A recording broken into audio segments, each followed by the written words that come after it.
Приветствую уважаемых подписчиков и гостей нашего канала. Перед просмотром ставьте лайк, подписывайтесь на канал и не забывайте нажимать на колокольчик. С окончанием пары отпусков в воровском мире обозначился очередной раунд подспудного противоборства за негласный титул обладателя наивысшего положения в преступной иерархии между 68-летним Захарием Калашевым, он же Шакро Молодой, и лидером все еще самого мощного на сегодняшний день сухумского воровского клана 59-летним Мерабом Джангвиладзе. По словам источника, на днях сразу несколько воров в законе, ранее ориентированных на Мераба, в поисках лучшей доли переметнулись к Шакро, чем навлекли на себя гнев прежнего руководителя.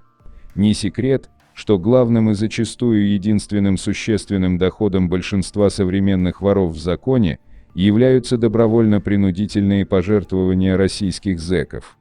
По существу именно за эти денежные потоки ведут междоусобицу воровские кланы. Чем сильнее клан и авторитетнее лидер, тем вольготнее живется рядовым его членам. К сильным ворам за третейским судейством охотнее идут жирные коммерсанты, им чаще приносят денежные темы преступники, они же имеют приоритетное право ставить своих смотрящих за богатыми регионами или местами заключения. Сильному клану проще решить возникшую проблему, либо создать ее для своих врагов. После убийства деда Хасана и заключения Шакро, у Мераба не осталось достойных оппонентов, и в конфликте воровских кланов он, во многом небезосновательно, посчитал себя победителем. При этом со всей ясностью он дал понять Калашеву, что его время прошло. Разумеется, Шакро, который в роли, доставшейся Мерабу, не видел никого, кроме себя, это действовало на нервы. Лично для Шакро ситуация с возвышением Мераба усугублялась ненавистью, которую они питали друг к другу. В своем бессилии Захару пришлось проглотить по-прежнему безответное групповое оскорбление, нанесенное людьми Джангвиладзе его племяннику, вору в законе Дата Азманову, которому, когда он попытался отпугнуть нападавших пистолетом со средневековой жестокостью, присущей азербайджанским бандитам, глумливо отрезали ухо. Следуя дипломатическому этикету и постулату о том, что месть – это блюдо, которое подают холодным, Шакро, временно ограниченный в возможностях и свободе передвижения, не переносил своего раздражения Мерабом в плоскость открытого конфликта с ним.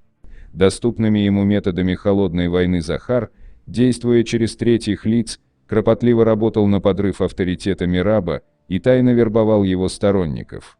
В то время как отовсюду теснимые Европолом грузины перебиваются случайными заработками и кочуют из одной страны Евросоюза в другую, обширная территория Российской Федерации, включая зоны и тюрьмы, остается под полным патронажем Шакро, который сам проживает в колонии Усть-Лабинска на правах VIP-заключенного.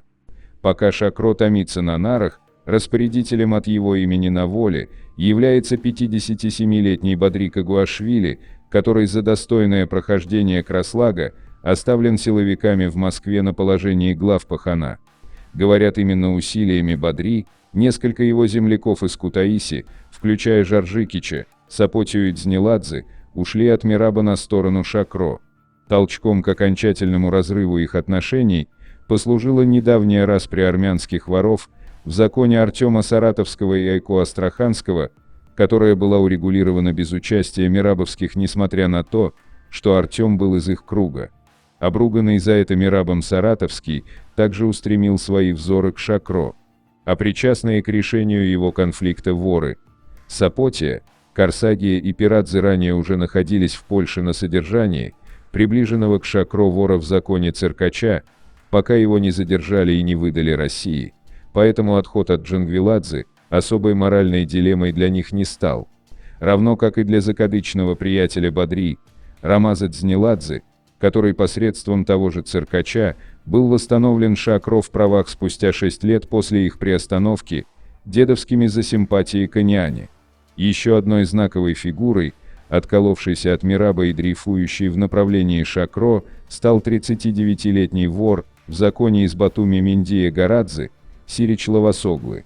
Причиной, почему Лавасоглы стало некомфортно под крылом сухумцев, Называют его растущее как на дрожжах благосостояние, которое вызывает черную зависть даже у тех его соратников, кому по возрасту уже положено знать, что счастье не в деньгах.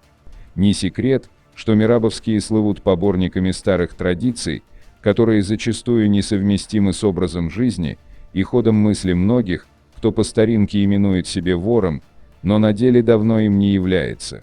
И чем дальше эти лицемеры от таких сподвижников Мираба, как Энса, Зура или Матевич, тем сытнее им и спокойнее.